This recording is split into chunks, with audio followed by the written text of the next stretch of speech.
কাছে অনেক সময় অনেক ক্লায়েন্টই আসে যারা ইমোশনাল টার্ময়েলের মধ্যে দিয়ে যায়। তারা অনেক সময় আমাকে এসে জিজ্ঞেস করে যে এই সিচুয়েশনে নিজেকে কিভাবে কন্ট্রোলে রাখবো, নিজের ইমোশনটাকে কিভাবে পরিস্থিতির সাথে মানিয়ে চলে অ্যাডজাস্ট করব।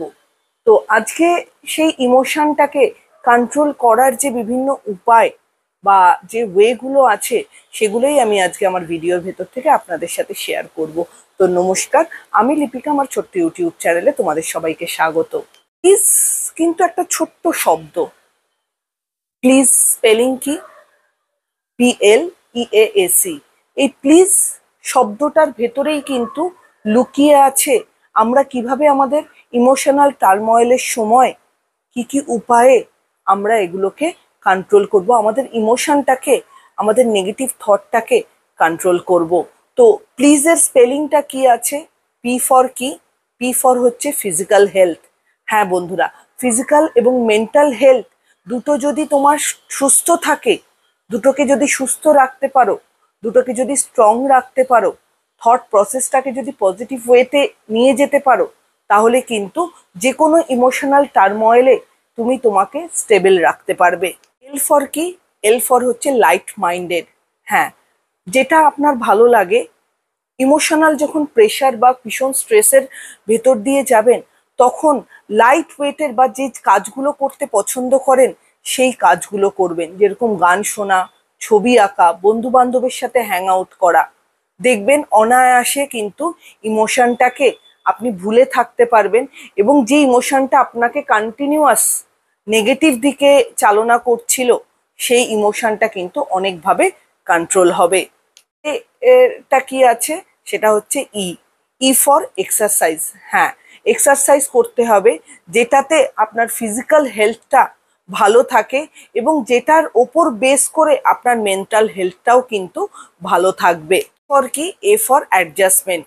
প্রপার ওয়েতে পজিটিভ থিঙ্কিংয়ের সাথে নিজের শরীর মনকে সুস্থ রেখে এক্সারসাইজ করে আপনার পজিটিভ থিঙ্কিংকে পজিটিভ রেখে, থিঙ্কিংটাকে পজিটিভ রেখে আপনি কিন্তু থ্রু অ্যাডজাস্টমেন্ট করতে হবে আপনাকে আপনার ফ্যামিলির সাথে, আপনার সারাউন্ডিংসের থাকা মানুষগুলোর সাথে।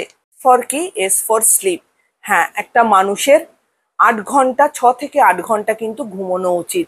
এই 6 থেকে 8 ঘন্টা ঘুমোনো কিন্তু পর্যাপ্ত ঘুম সঠিক থিঙ্কিং বা পজিটিভ থিঙ্কিং এর কিন্তু একটা লক্ষণ। এটা আপনার মাইন্ডটাকে শান্ত করবে, আপনাকে যে ইমোশন, যে টার্ময়েলের ভেতর দিয়ে আপনি যাচ্ছেন সেটার সাথে কিন্তু স্টেবল রিয়াকশন দিতে আপনাকে সাহায্য করবে। সেই জন্য পর্যাপ্ত ঘুম কিন্তু আমাদের সবার দরকার এই ইমোশনাল টার্ময়েলের সময় ইমোশনের সাথে বা নেগেটিভ থটের সাথে, নেগেটিভ ইমোশনগুলোর সাথে অ্যাডজাস্ট করার জন্য বা মোকাবিলা করার জন্য।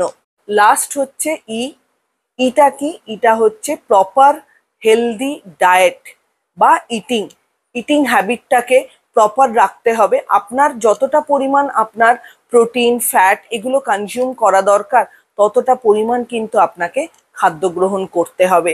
আর যতটা সম্ভব আপনার বডির সেই পরিমাণ খাদ্য যদি আপনি গ্রহণ করেন, তাহলে কিন্তু সেটার দরুন আপনার বডি সুস্থ থাকবে, আপনার ফিজিক্যাল হেলথ সুস্থ থাকবে।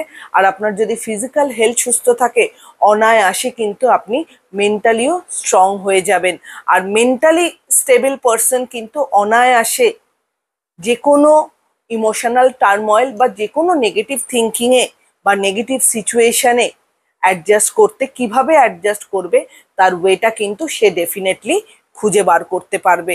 তো এই যে আমি প্লিজ কথাটা বললাম, PLEASE, এই পুরোটার ভেতরে কিন্তু আমাদের রয়েছে যে আমরা যদি এইগুলোকে প্রপারলি আমরা মেনটেন করি, তাহলে কিন্তু আপনি আমি অনায়াসে আমাদের ইমোশনকে বা নেগেটিভ থটকে, যেটার থেকে আমাদের নেগেটিভ ইমোশনটা আসে নেগেটিভ থট থেকেই কিন্তু, তো ওই নেগেটিভ থটটাকে যদি আপনি প্রপারলি কন্ট্রোল করতে পারেন, আপনাকে তার জন্য সুস্থ থাকতে হবে, মেন্টালি ফিজিক্যালি স্ট্রং থাকতে হবে।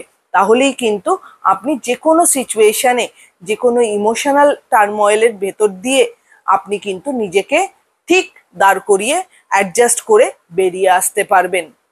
তো ইমোশনটাকে কন্ট্রোল করার এই যে ছোট্ট একটা প্লিজের ভেতর থেকে আমি এক্সপ্লেন করলাম, আপনারা কে কে এটাকে কিভাবে ফলো করছেন অবশ্যই আমাকে কমেন্ট করে জানাবেন। ভিডিওটা ভালো লাগলে চ্যানেলটা লাইক অ্যান্ড সাবস্ক্রাইব করে দেবেন। সবাই ভালো থাকবেন, সুস্থ থাকবেন। নমস্কার।